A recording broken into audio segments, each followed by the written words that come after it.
As like an immigrant, a Muslim, fairly liberal person, I think this is probably the best event that I've been able to access just because I'm not sitting in the audience and nodding for an hour. Well, thank you. I appreciate it. Yeah, so I really do appreciate the platform for free dialogue. I think it's extremely important for there to be free speech so the good ideas sort of crowd out the bad ones. The reason I'm kind of here today is because while I was sitting there, and I've noticed this in a lot of your videos, which I do spend some time watching. Well, thank you. I appreciate it. Definitely entertaining, yeah. So like yesterday, right before coming here, or before I slept, I watched you on Piers Morgan talking about gun control. Mm-hmm. I heard you for an hour today, and I think what I realized is I think the first step is talking about free speech, and I think the left can definitely work on that. The second step is using solid, sound, I guess, evidence for your speech so mm-hmm. that truly you have good ideas crowding out the bad. And I just wanted to take issue with a few things that you mentioned that I felt were a bit more sensational, a bit more, I guess, I know you're from like a lawyer background, so I can see. No, go for it. Yeah, so like you mentioned for rape on college campuses from 1995 to 2002 was a statistic you used. Because those are the last available statistics from the BJS. Sure. So yeah. There's current statistics that you think have, I guess, methods that are unjustified because it's self-identified, but that's contemporary, and you're looking at something that started 20 years ago, and then making up for the caveat that, okay, it's self-identified, so it might not actually reach that amount. So what I'm saying is clearly we don't have sound data on this, and maybe not all of the self-identified reports are justified, but using a statistic that's 20 years old, even if it's the most contemporary one that you have, is, I think, unsound in terms of academic discourse. So I agree with you. I'd like to have better statistics. Now let me ask you a question on that. Do you think that the rape rate in the United States on college campuses is closer to 6 in 1,000 or 250 in 1,000?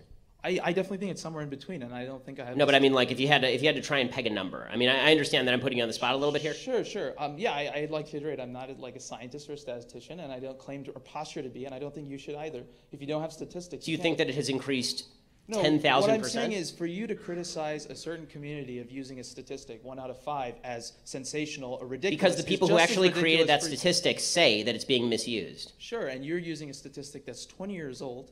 Because it's the best statistic available. Again, if you're willing to give me better statistics, I am more than willing to hear them. No, and as I've said, if you provide me new evidence, I'm more than willing to change my mind. Fair, yeah. No, I mean, I don't think I have the political knowledge to debate that. So, like, just a couple things. So, moving forward, I think you talked about, I don't know, you said, like, you mentioned Jim Crow laws and slavery for what kind of pushed black people back, and you said, okay, this is in the past. Again, this is an example of taking the opposition's argument, making a caricature of it, and dropping it down real fast. Everyone knows about Jim Crow. Everyone knows about slavery.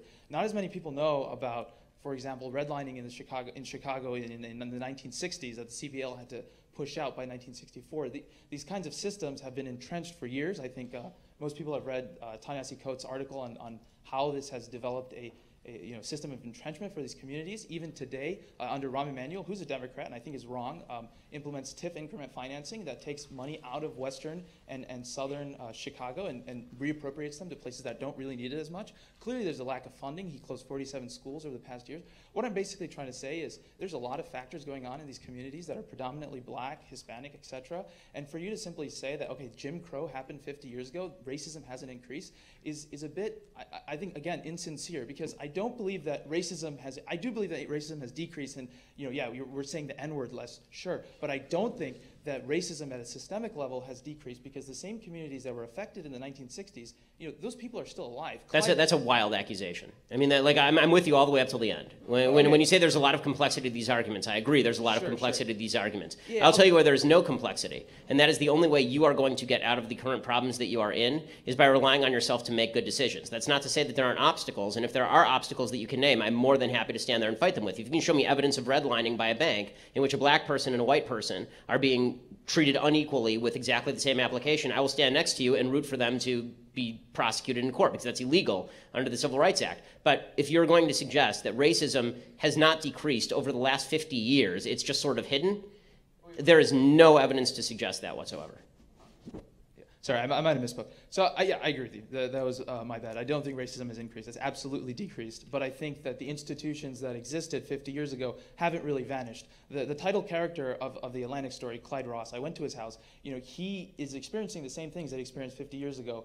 The government will come by. And I know you say that the government shouldn't fix this, and I agree. I'm just saying the government shouldn't make it worse. The government comes by. They say, hey, we're providing subsidies for these communities to become better. You can use it for paint for your house, better windows, anything that the public can see to make it look better. But he doesn't have heating in his house, but he can't use it for that because that's just not the system that's in place. Right. All I'm saying is the government sucks, yeah. But I totally agree with you on that. But all I'm trying to say is so come to the dark side.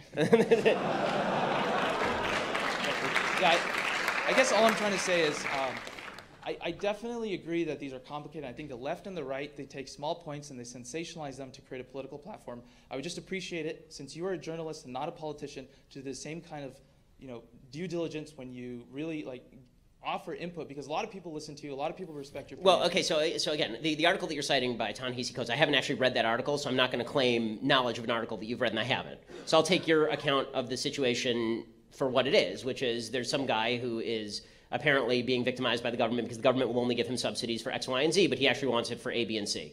My answer to that is that it's not the government's job to provide subsidies for anyone. And if the government is mal-appropriating subsidies, I object to that regardless of the race of the person. Like, I object to subsidies to the ethanol boondoggle in Iowa, which is basically white people. I object to subsidies to Wall Street. I object to all these subsidies. I don't think the government should be involved at all. And this fellow who was victim to pretend that systematized discrimination under Jim Crow that was happening in 1960 is the same as a badly run government program in 2017 because they want to give you money for your windows but not for your water heater. Again, I don't see the relationship between the two, and to suggest that the banks are operating in the same way now as they were operating in 1960, I don't see the evidence for that either. I'm happy to look at evidence, but I need actual evidence. I can't just base it on headlines.